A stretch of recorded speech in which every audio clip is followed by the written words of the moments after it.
Most people are building a business that depends solely on them, and they wonder why they're stuck. They've got big goals, but no rhythm, no structure, and no margin to grow. Now, if that's you, this podcast episode is your blueprint to scale. Welcome back to the Leverage Lounge, the podcast where high performers reveal how they scale smarter, not harder, using people, systems, capital, and tech.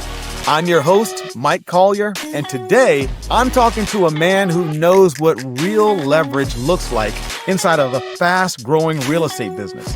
Joel Perso is the founder of Growth-Centric, a fractional COO firm that helps seven-figure real estate teams build operational systems, weekly execution rhythms, and scale-ready infrastructure without the overhead of hiring a full-time executive. He's helped teams go from chaos to clarity, from burnout to breakthrough, and has 5 Inc. 5000 honors as a COO to prove that his playbook works. So whether you're the solo agent trying to build a team or a team leader trying to finally scale with sustainability, this conversation will help you build the machine. Now, before we dive in, be sure to hit that subscribe button on YouTube, Spotify, or Apple Podcasts. And if this episode brings you value, please leave us a review. It helps more business owners learn how to leverage like a leader. Joel, welcome to the Leverage Lounge. Let's get right into it. All right. I'm happy to be here. Yeah, man. Well, hey, listen, you've helped scale teams to 7 and 8 figures using a fractional COO model. Now, for those who've never heard of that, can you break that down? Like, why is this such a powerful lever for real estate teams? Yeah. So fractional is basically part-time executives. So most small business owners have heard of like a fractional CFO, chief financial officer. Some people have heard of a fractional CMO for marketing, and we're just really starting to see a wider adoption of CTOs, COOs. So for teams who either can't afford or just don't need a full-time executive, fractional is an incredible option to get so much of the benefit without the full-time cost and overhead that comes with a high-level executive. And why do you feel like that's the future of where, like, we're heading in that direction? I feel like. Do you agree? Yeah, 100%. One of the reasons I started the firm, so I've been a full-time COO for the last just about 10 years over 3 different companies. And I started Growth-Centric at the beginning of this year because I'm seeing this trend happen in small business. So when I say small business, I'm talking about, under $5 million. So pretty small businesses who, they're worried about cash flow, worried about profitability, and a lot of times gun shy for making a really important hire. But you need a lot of what those executives are going to bring. So for me, it's going to be a major part of the next, 5-10 years in small business here for a couple reasons. One, something that you're super familiar with is VAs. So I love John Kitchens has a great take on this about the pandemic unlocking the global workforce. And he's spot on with it. The amount of talent that flooded the market 2020, 2021 really changed everything for how we think about virtual talent. And then being forced into working remotely so much, the number one objective that we used to have was just gone instantly, which was, well, I'm not sure if that can be done remotely, right? Well, now we know that just about anything can be. So that objection's gone. The talent is there. So the VA trend is a major kind of precursor to the fractional trend. And then the second big one's AI. So we're going to be able to get so much done with AI. Now you've got VAs that are powered by AI. You've got staff powered by AI. A lot of this just stuff that your executives used to do is not going to be necessary anymore. So when you hire fractional, you can get the experience, you can get the ability to execute, you can get that kind of, been there, done that skill set without the, 150, 200, 250,000 price tag on it. Yeah. And I think that's important, man. I truly believe in the power of virtual assistants. That's what powers this podcast, powers my business. And so we'll talk a little bit more about that as well. But thanks for breaking that down, because I think the audience is like, fractional COO. How do I even fit into that? Keep listening, because I think you're going to really get a lot out of what we talk about today. Now, Joel, you've sold 400 plus units a year as a broker owner. So you really do know what it's like to live in the chaos. And when you meet a team that's stuck, what's usually really holding them back from executing consistently? Yeah, one thing especially, but for some teams, it's a lack of clarity. Either clarity on the vision, where are we going, or clarity on the strategy. What exactly are we going to do to pursue that vision? What I see way more than that is it's a problem with execution. So most teams and team leaders, they've been good at sales and marketing. That part's come fairly easy to them. They tend to attract agents and talent to them. So they've been able to grow, but they're not good at executing. So we've got incredible amounts of information out there, whether it's on social media, on all the courses, the events that we attend. There's usually no shortage of, I know what to do. The problem is, okay, I either don't know how to do it or I'm trying to do it and it's just not working. So it's almost always an execution problem. And that's one of the major ways that fractional leadership differs from kind of traditional coaching or consulting, is that like we're rolling up our sleeves. I'm on your org chart. I am building things in your business. It's not a one call per week. It's helping with the meeting rhythm. And ultimately, like I said, helping with execution. Execution it's an organizational skill that has to be developed. And there's principles behind it, just like there's principles behind most things. And if you don't know those principles and you're not practiced at applying those principles, you're going to stall out and fail a lot of times. And that's what we see most often is it's a failure to execute. That's good, man. So you said that execution is a skill that can be learned. I think most people just feel like they're failing. Why am I going? And I go to all of these conferences and I go and I take massive notes and I have great intention.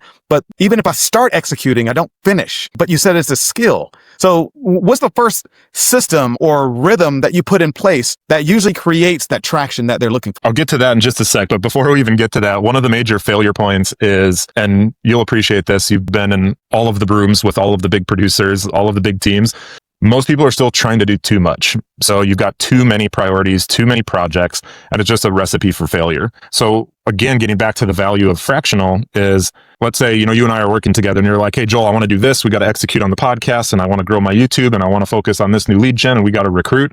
And part of the value that I can bring as kind of a strategic partner is just saying like, hey, slow down. Let's talk about what's most important to do. What's going to get us, to our goals the fastest. Let's focus on one, maybe two things, and let's execute at a really high level. So just the fact that you've got somebody with experience to come alongside you and say, hey, trying to do 7 things is a recipe for failure. Let's focus on 2. So even before we get to like, how are we actually going to do that? That's always the first step, is just focusing on the wildly important things. It's an incredible book called The 4 Disciplines of Execution. And I can share those 4 principles here. But the first one is, again, it's about fewer priorities. I love that old Jim Collins quote, says, if you have more than 3 priorities, you don't have any. And I think that's so true. So can we get it down to 1, maybe 2 strategic priorities every 90 days that we're going to focus on? So that's the first thing, is what's really important. What are the priorities? The second thing about how we start, actually executing, is we start to focus on the leading indicators. So something that people get wrong a lot is we focus too much on the lagging indicators. Lagging indicators are about results. Leading indicators are about activity. When we're starting to execute on something, we want to make sure that the activity is going to be driving that result in the end. So we focus on a leading indicator. Easy example here is calls. Like the number of dials you're making, that's a leading indicator, right? We know that if you make this many dials, it should lead to this result. Actually getting the listing, that's a lagging indicator. That doesn't really tell us if the system is working or not yet. So we focus on the leading indicators to try to figure out, all right, is what we're executing on actually working? The third thing is we have to have a compelling scoreboard. What are we tracking? How are we tracking? How are we reporting on it? And then what are we, looking at on a daily, weekly, monthly basis? So then that leads right into the fourth one, which is a cadence of accountability. So those are the 4 disciplines of execution. We can kind of, dive into any of those if you want to, but no, yeah, that's perfect. So can you walk us through like what a powerful weekly execution cycle actually looks like? Yeah, I'm a huge fan, especially in small businesses, and especially if you have a couple people on the team who are contributing to whatever you're executing on. I'm a huge fan of weekly execution cycles. A lot of in, Lean or Scrum or some of those kind of project management systems, they call them sprints.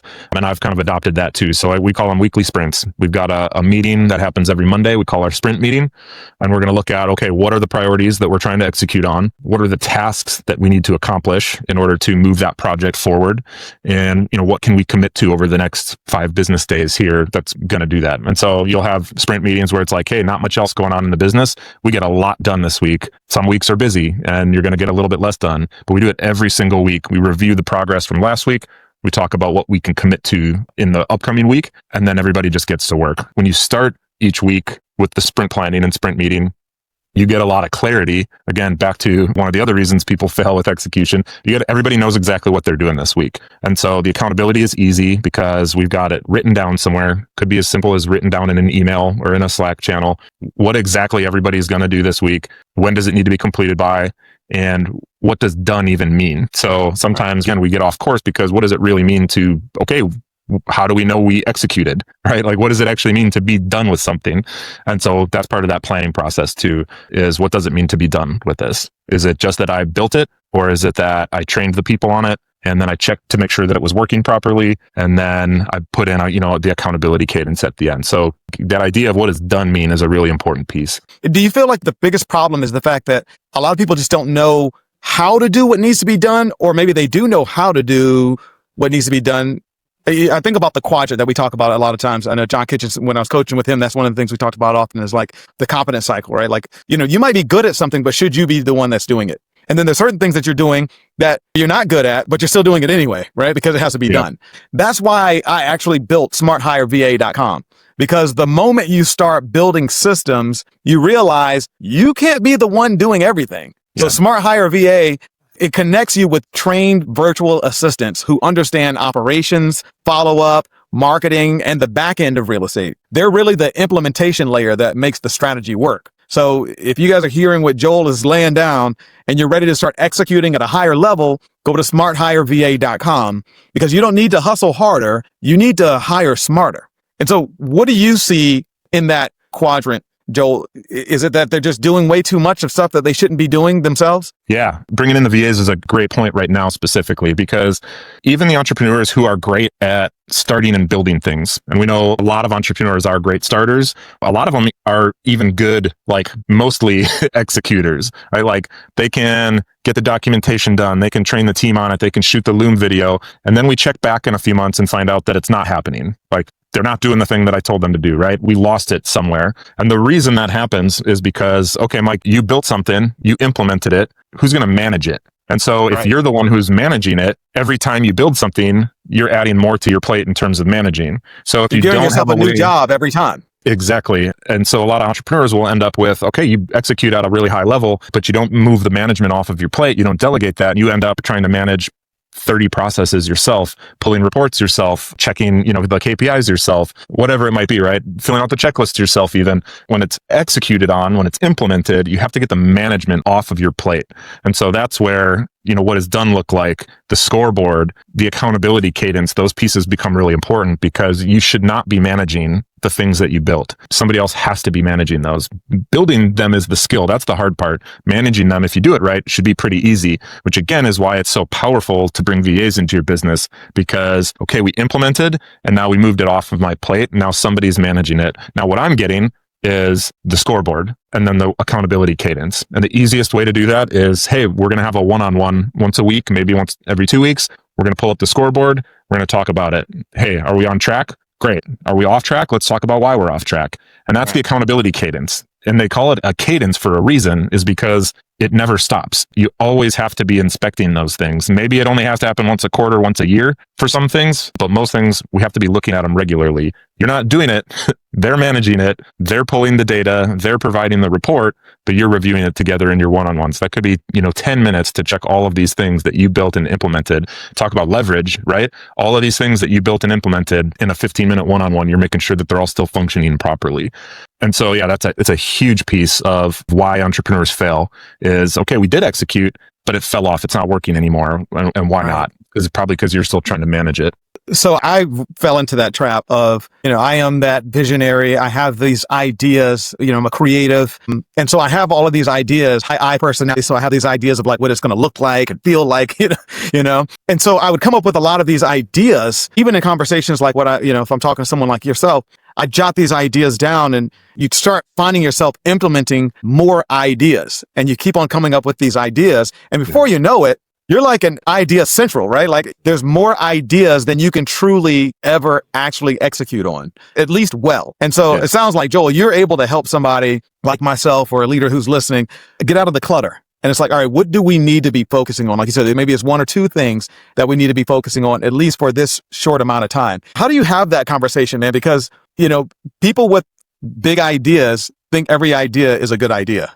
And so they're trying to work and you're kind of jailbreaking their mind and saying, we can get to it, but we're not going to do it right now. How do you have that conversation? And then what does that follow-up sequence look like, or that follow-through sequence look like as they're trying to adjust to this new normal, if you will? First off, the hard part about guys like you is the ideas are mostly good. That's what makes it difficult to decide what to do, or that's what makes you want to try to do them all, is because there's not a lot of bad ideas in there. There's mostly good ideas, but you're right, we still can't do them all. So the only way it works, so whether I'm a full-time COO, a fractional, or, we're just having a conversation, the only way it works is we've got clarity on the vision, we've got clarity on the strategy. And then when you try to go off course, I can tie it back to one of those two things. I have to be able to say, hey, Mike, that doesn't help us execute on the strategy we agreed on for this quarter. Or, hey, Mike, that does not help us achieve the vision that you said is super important to you. The only way it works is if we know where we're going, and then I can help tie it back to, hey, that doesn't get us there, or that pulls us off course, or maybe that just slows us down because it's too much. But if we don't have clarity there first, it's really, really hard for a head of operations or a COO to have that conversation because, well, why not? Like, why isn't this a good idea? It sounds like a great idea. It's like, well, yeah, I guess it is a good idea. What am I going to say to that, right? I have to be able to tie it back to something that you either created, like the vision, or the strategy, like we made that together, but you agreed this is the strategy. And now it's up to you. And a lot of times this is a leadership maturity journey that people have to go on is, okay, I'm willing to be held accountable and say, yeah, you're right. That doesn't get us to where we want to go. Or, yeah, you're right. We can't execute on all of these things yet.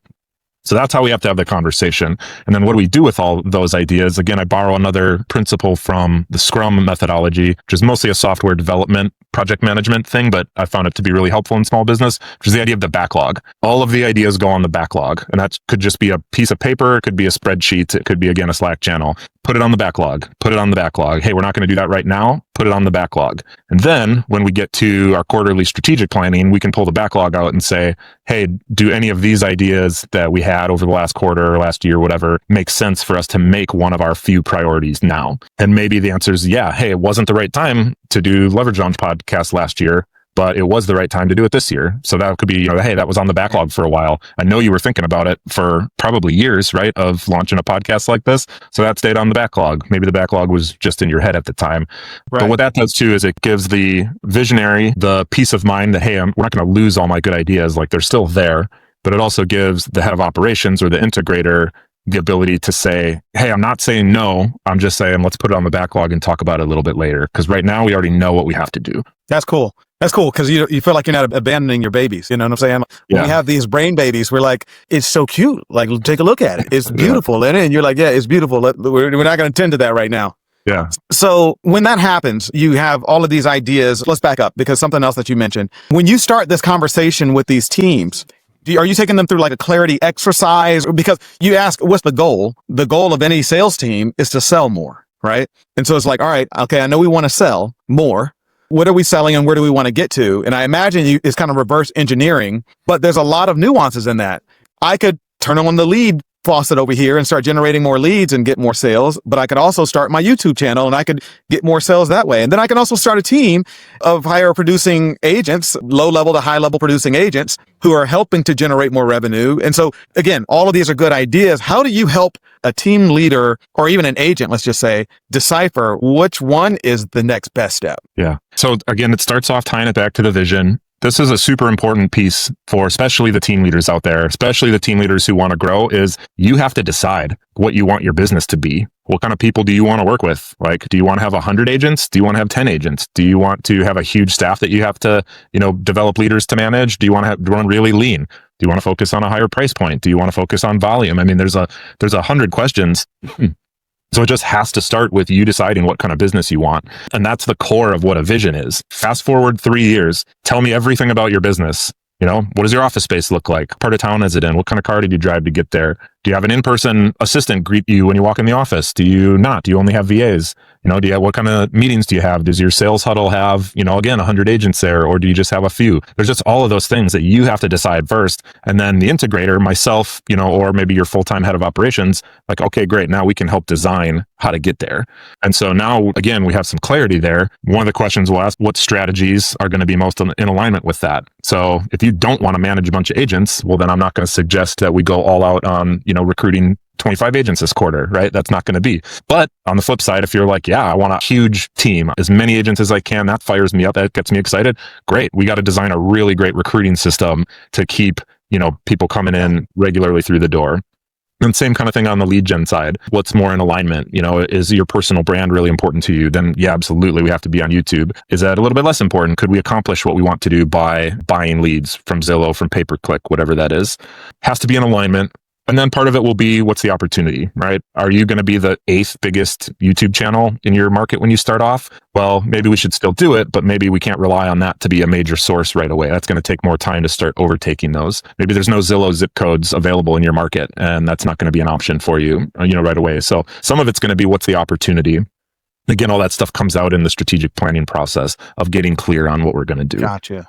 Because there's also capital restraints, right? I mean, for sure. Before I even started my team, I started doing Zillow leads, and I was paying $4,000 a month for Zillow leads. And the zip code that I was getting the Zillow leads in, they were like, I got 10 a month, roughly, $400 a lead. I'm like, this for me wasn't sustainable. I mean, they were decent leads. I ended up kind of breaking even. I know some do extremely well with Zillow, but I think today's way of working may have changed some of how people are using that. I know Zillow Flex is a big thing, but nonetheless, my point is there are capital restrictions as well as personnel restrictions. And so you might not be able to do it all. You also can't pay for it all. Yeah. And so where do you see leaders lose momentum most often? Like as they're going down this line, you talked a little bit about this. You said they kind of stop. They look up and they see that nobody's actually doing the vision, the thing that we set out from the clarity report that we did together. But even if they are, they're going, and it becomes part of the business. Where do you see them losing momentum most often? And then how do you coach them through it? I imagine it's reminding them of what the goal is. Is that right? Yeah. The more you can tie it back to the vision, which again, everybody on your team should know that vision. Everybody on your team should, be able to recite it, because you're asking them to be a part of chasing that vision, right? So a lot of times it's vision. A lot of times it's accountability. The agents just sort of slowly stopped making their calls. Maybe it took 6 months, but all of a sudden, if you weren't paying attention or having the accountability conversations, you tanked your pipeline because our activity dropped, or the staff wasn't doing things the way they were supposed to do. They weren't filling out the reports the right way. They weren't, completing their daily checklists or whatever it is. So a lot of it comes down to accountability. Once we design those systems, we implement, a lot of it's accountability where we fall off.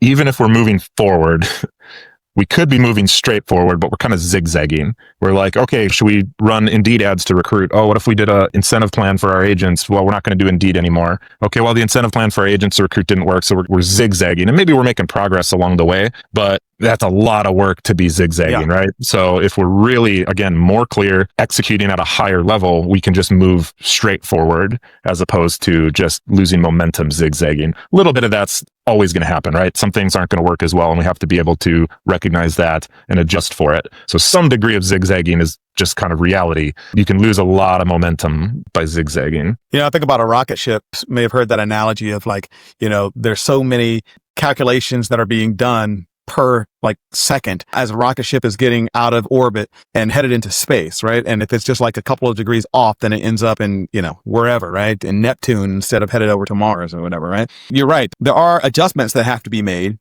otherwise you end up in a completely different orbit. But at the same time, you never see a rocket ship zigzagging its way into space. It's making quick corrections along the way. I want to talk about selecting a niche, because this is also one of the big decisions that has to be made before you can turn on the lead generation faucet and start, whatever it is. Like you said, you got to kind of decide who you want to work with, who you're talking to. And I know for the longest time for me, it was really hard deciding on what my niche should be, because I didn't want to alienate anybody. And I also was like, man, I don't want to choose a niche. And then what if I'm wrong about the niche, right? What if I start putting all this time, attention, and energy into this niche and then find that nobody's buying over here? I should have been over there. I should have been doing that. Most agents haven't selected a niche because they're worried about making the wrong decision. They want to go luxury, but they don't want to alienate first-time home buyers or whatever, right? How do you deal with that? Yeah, that's a great question. First of all, I think it's super important to pick somewhere to focus. The narrower, the better, while still being a big enough opportunity for you to hit your goals, right? If you can accomplish all of your goals and live the life of your dreams on 100 deals a year, then you have the ability to niche down a lot further, right? So bring it back to clarity again. Where are we going? Are we doing 100 deals a year? Are we doing 1,000? Because that's going to change things a little bit. So it's super important. In the book, Story Brand, Donald Miller says, you're going to be known for one thing. Whether you pick it or they pick it, or, you try to do 5 things, you're going to be known for one thing. And so, having control over what that thing is going to be, I think is really important. You can niche down geographically. Hey, we want to be known for dominating this area. You can niche down on a market segment. We want to be known for military, for divorce, for probate, for, all these different things. We want to be known, there's a Harley Davidson guy in my market. That's his niche. Harley Davidson. He goes after bikers. Again, it can be anything. You have to make sure that market that you're niching down on, again, is big enough to get you to your goals. And then you just need to remember, you're not going to say no to all the other business.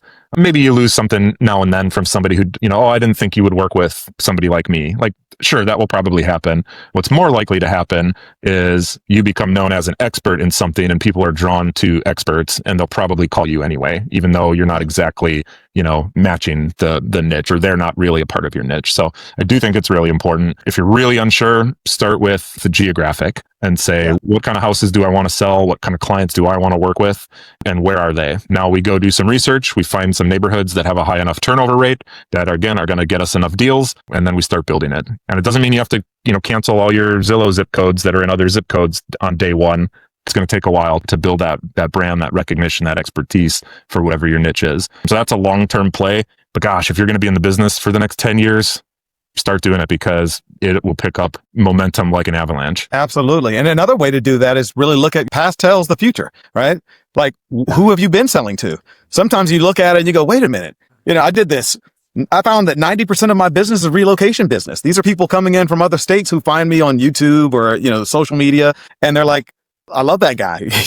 They reach out to me. And so my niche has really become relocation specialist for people who want to live within, what I call the Disney bubble, which is about 20 to 30 minutes outside of Walt Disney World, because I live 10 minutes away from Walt Disney World. I worked at Disney for 12 years.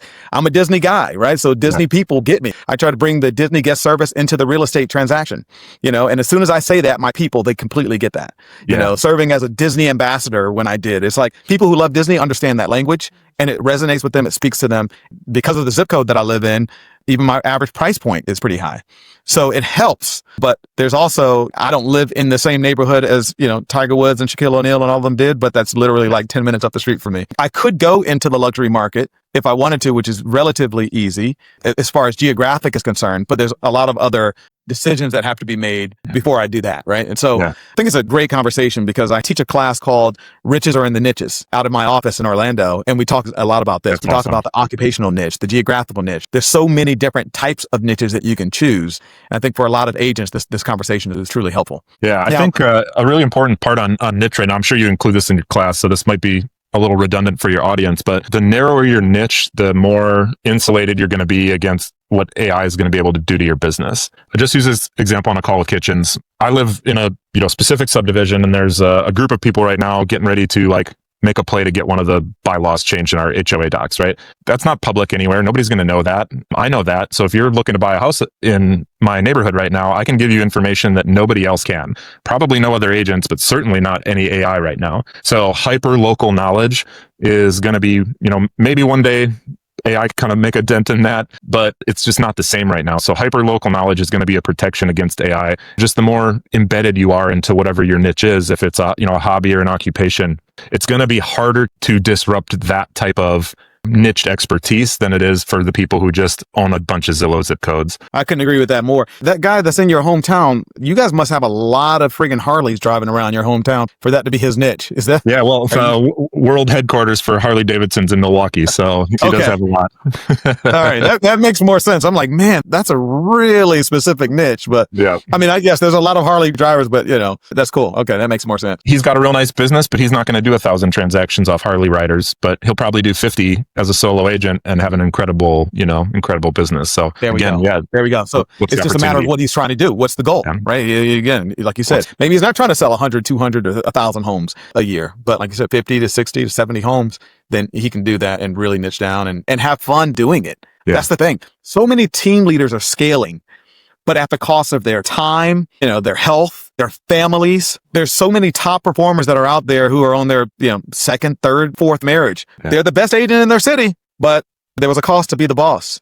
So let's talk about this. What does sustainable scaling actually look like? I love it. It's a great question. So I'll define for you guys how I think about scaling. The difference for me between scaling and growing is that scaling is repeatable and predictable. So we can grow haphazardly, chaotically. You can grow and grow big and grow forever without ever really scaling. And so a lot of times those people, you're burnt out, your business is a mess, you're making a ton of money, or you're having all like the outward success. A lot of those businesses are growing and are not scaling because they haven't figured out how to make it repeatable and predictable. So again, easy example of this is, hey, we know exactly what our conversion rate is on our pay-per-click leads. I can make that repeatable and predictable by increasing budget or by going into a similar market where we expect similar results for that.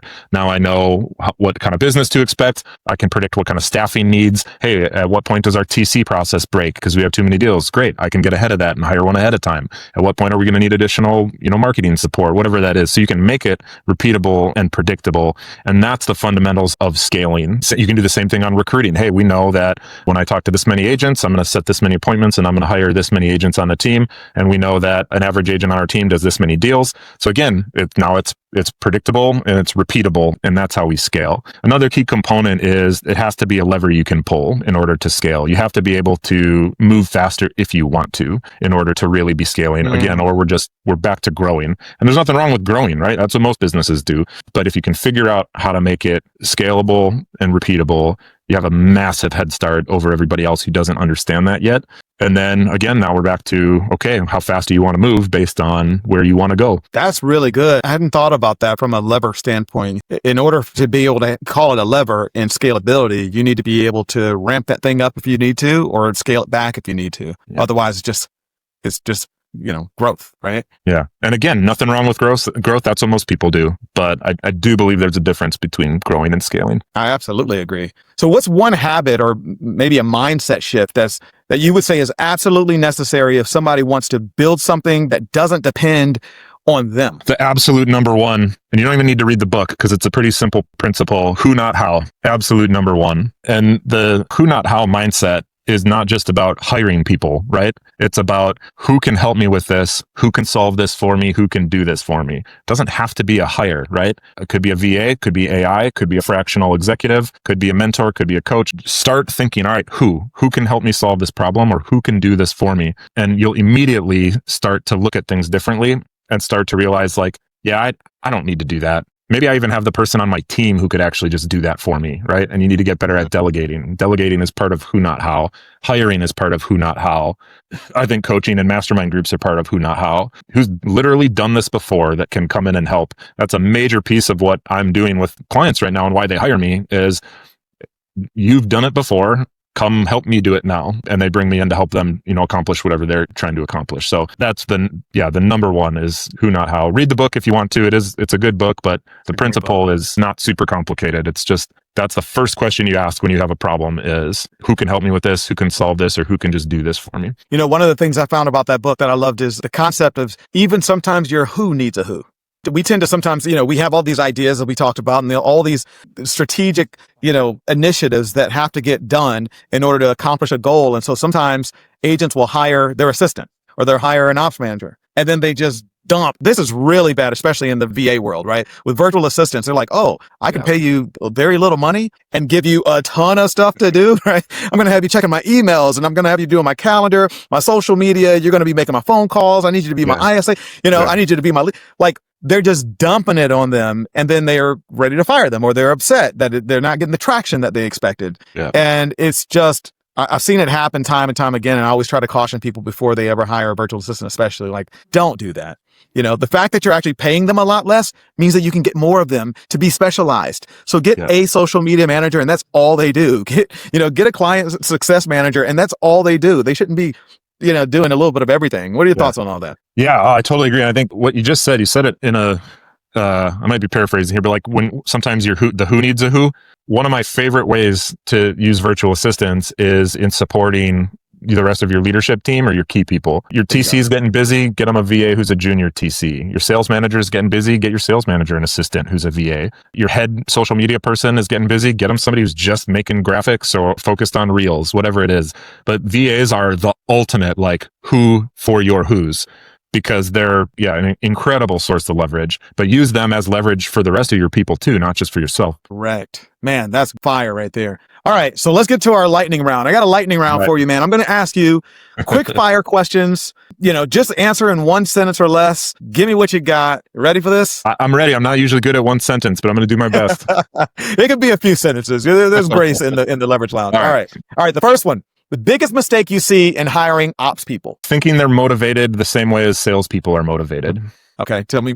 Well, that was good, but tell me more. I might have you explain some of these, so you can give me the answer in one sentence, and then we're going to dive into it a little bit. Operations people tend to value stability more than upside, so having a higher base salary versus large incentives is typically more effective. Thinking that they're going to get all fired up, kind of rah for the next thing, that's not how it works. Doing a short-term contest, that's not going to get them fired up. They want stability, they want clarity, they want to know what success looks like, they want to know if they're doing a good job, and then they want to be left alone a little bit, so they can just do their work at a high level. And obviously that's painting with broad strokes, but that's the biggest thing. Don't treat your ops people like you treat your salespeople. That's good, man. That's a good nugget right there. All right, one system that every 7-figure team should have, but they don't. Dialed in CRM. Everybody's got a CRM, but most people are not using it nearly to its potential. And that's where you should go. You can get a long way off an incredible CRM built the right way and used the right way. This is a hot take. Do you agree that every CRM should be able to record calls at this point? Like record calls and have some AI transcription? And what are your thoughts about AI in CRMs these days? Yeah, either they have to have it built in or they have to be easy to link with and through open APIs or whatever integrations they're going to use. But yeah, you have to be able to plug those types of tools in. You have to be able to have call scoring, just like you can have lead scoring, AI listening in, transcribing things, coaching your agents for you. But I think there's a higher level to this question that's really important, and you should be thinking about it now, which is you're going to be able to take all of those recordings and just train an AI on it. And now you've got your own custom AI that's going to be able to coach your team. You should be recording all of your team meetings too, all of your conversations you have with your assistant. All of that stuff should be recorded. We should be training LLMs on them so that they can become our own internal, highly customized AIs. Man, that's good. I like that a lot. All right. Book or podcast you always recommend to team leaders? For podcast, it's The Knowledge Project by Shane Parrish. He's the one he does the Farnham Street blog. His whole thing is taking world-class performers and learning what he says, the best of what other people have already figured out and bringing it to his audience. So he's got a wide-ranging guest. It's not real estate specific. It's not even business specific, but it's incredible. Books, I'm going to cheat. I'm going to give you two. Since we talked so much about vision, there's a book called Vivid Vision by Cameron Herold. It was the light bulb vision book for me of how to help somebody go about thinking through and then articulating their vision, which is so critical. And then the second one, and I don't think this will be a shock to anybody who's been listening to me in Kitchens or you, but the AI-driven leader right now. That's the one I'm reading right now. I'm going through it for a second time. Jeff Woods, Jeff with a G. How should we be thinking about AI? How should we be integrating it into our business? It's a fantastic starting point to a question which I get all the time. I'm sure you do too, which is just like, where do I even start? What do I even do with AI? So if you're not sure, start by reading AI-driven Leader. That's good. All right. Last lightning round question. What's leverage look like to you in one word? In one word? Oh man. In one word, it's more. All right. Talk about it. I want to do more with less. That's my favorite definition of leverage and how I think about it. So if I have to distill it down to one, I want to do more. How do I do that? I got to get leverage. Can I do more with less? Man, Joel, you are off the hot seat. The lightning round is over. That was fire, brother. You're better at that than you thought you might be. Well, you gave us so many systems and frameworks that I know that our audience is going to start implementing immediately. I hope, at least. But if you're listening right now, and if you've ever felt like you're the only one pushing the big old boulder up the hill, go back and re-listen to this episode, because what Joel just gave you is the execution framework that most leaders never even get access to. And don't forget, every episode of the Leverage Lounge is powered by smarthireva.com, because you don't need to hustle harder. You need to hire smarter. Joel, is there anything that you want to leave our audience with? And just connect with me if you're interested in talking through any of this. Joel at thegrowthcentric.com. I'm sure we'll have that available in show notes or something. But one of my favorite parts about owning my own business is I get to spend my time how I want. And I like spending time talking to agents and team leaders. So whether you're interested in a fractional, service or not, get on my calendar. Let's talk through where you're stuck or what you're thinking about. And it's one of my favorite things to do in my business right now. As you guys can see, man, Joel is just Just an awesome guy. If this episode helped you guys at all, be sure to subscribe wherever you listen, drop a review, and send it to somebody else who's building their business right now, because this might give them the breakthrough that they need. I'm Mike Collier. This is the Leverage Lounge, and let's scale smarter.